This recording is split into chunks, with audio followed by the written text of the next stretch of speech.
When I was a teenager, the band Pulp, they had a single called Common People, and they released t-shirts that looked like this, saying I'm common. And I wasn't allowed to buy one because my mum was ashamed of us being working class. A friend got it printed for me as a present, and I kind of cut it up to make it a bit more kind of flamboyant looking.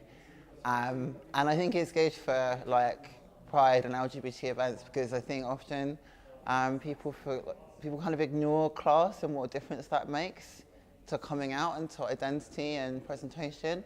So I quite like to make a statement about it. I've brought in a collection of pin badges that I've sort of added to over the years.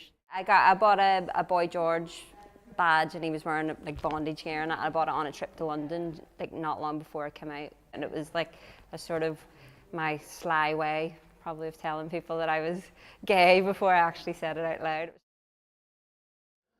When I was in my 20s, I used to come to Brighton a lot because the club scene was so fantastic, and I loved dressing up, and people would make clothes for me.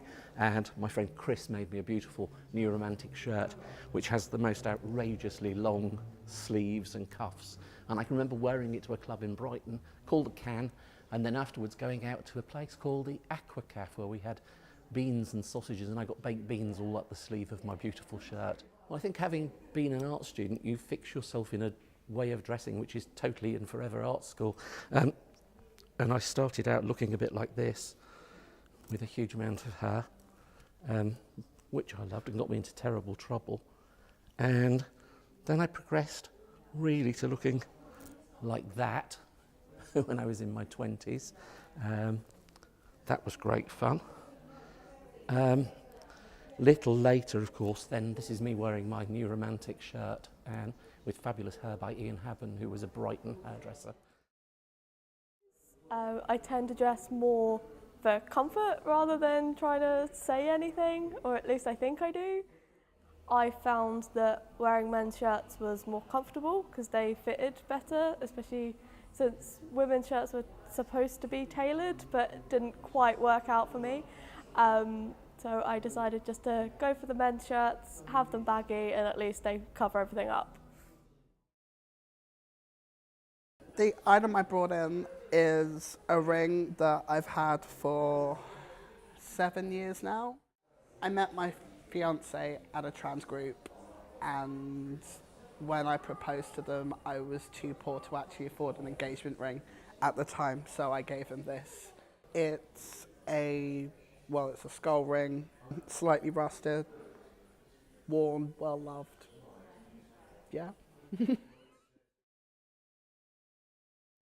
The first time that I started cross-dressing, that was when I really knew that I was trans. That was sort of like just putting on the item of clothing and the sort of kind of liberation that makes you feel like actually this is a big part of my identity.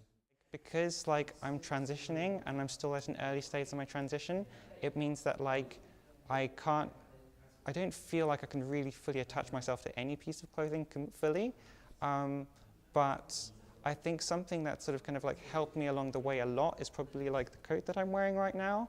And I think that's because like, I mean, throughout winter months it gave me warmth, but I think it was more to do with the fact that like, it sort of gives me a little bit of cover so that like, whilst I'm sort of shifting and changing, I don't feel like I have to always expose myself in public a little bit. Like this was a nice sort of kind of androgynous piece of clothing that sort of kind of wrapped me up and sort of didn't feel like I have to always present myself. I think that's something that's quite nice for the time being. And so like whilst I get more and more confident, I can then wear clothes and then show myself like fully and properly.